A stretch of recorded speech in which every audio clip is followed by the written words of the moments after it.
Hello friends, കൊല്ലം ജില്ലയിലെ കടയ്ക്കൽ ജംഗ്ഷനിൽ നിന്നും 3 കിലോമീറ്റർ മാറി ദർപ്പക്കാട് എന്ന സ്ഥലത്ത് മെയിൻ റോഡ് ഫ്രണ്ടേജായി 3 ഏക്കർ 76 സെന്റ് വിൽപ്പനയ്ക്കുണ്ട്.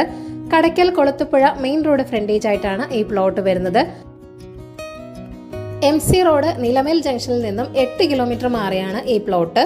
ഈ പ്ലോട്ടിന്റെ 3 വശത്തും വലിയ ലോറി വരുന്ന പബ്ലിക് റോഡ് ആക്സസ് ഉണ്ട്. ഈ പ്ലോട്ടിന്റെ മുൻവശം 113 മീറ്റർ റോഡ് ഫ്രണ്ടേജ് ഉണ്ട്. ഒരു വശം 211 മീറ്ററും മറ്റൊരു വശം 51 മീറ്റർ ഫ്രണ്ടേജുമാണുള്ളത്. ഈ പ്ലോട്ടിന്റെ 3 വശത്തും ഗേറ്റോട് കൂടിയ ചുറ്റുമതിൽ നൽകിയിട്ടുണ്ട്. ഈ പ്രോപ്പർട്ടി ഒരുമിച്ചോ 10 സെന്റിന്റെ പ്ലോട്ടുകളായിട്ടോ വിൽക്കുന്നതാണ്. വളരെ നല്ലൊരു ഇൻവെസ്റ്റ്മെന്റ് ഓപ്ഷൻ കൂടിയാണ് ഈ പ്ലോട്ട്. ട്രിവാൻഡ്രത്ത് നിന്നും 50 കിലോമീറ്റർ മാറിയാണ് ഈ പ്ലോട്ട് ഉള്ളത്. റെസിഡൻഷ്യൽ വില്ല പ്രോജക്റ്റുകൾ, സ്കൂൾ, ഹോസ്പിറ്റൽ, കൺവെൻഷൻ സെന്റർ തുടങ്ങിയവ കൺസ്ട്രക്ട് ചെയ്യാൻ വളരെ അനുയോജ്യമായ പ്ലോട്ട് കൂടിയാണ്. ഈ പ്രോപ്പർട്ടിയുടെ വിലയും മറ്റു ഡീറ്റെയിൽസും അറിയുവാനായി ഈ വീഡിയോയിൽ കാണുന്ന ഓണറിന്റെ നമ്പറിലേക്ക് നേരിട്ട് വിളിക്കുക.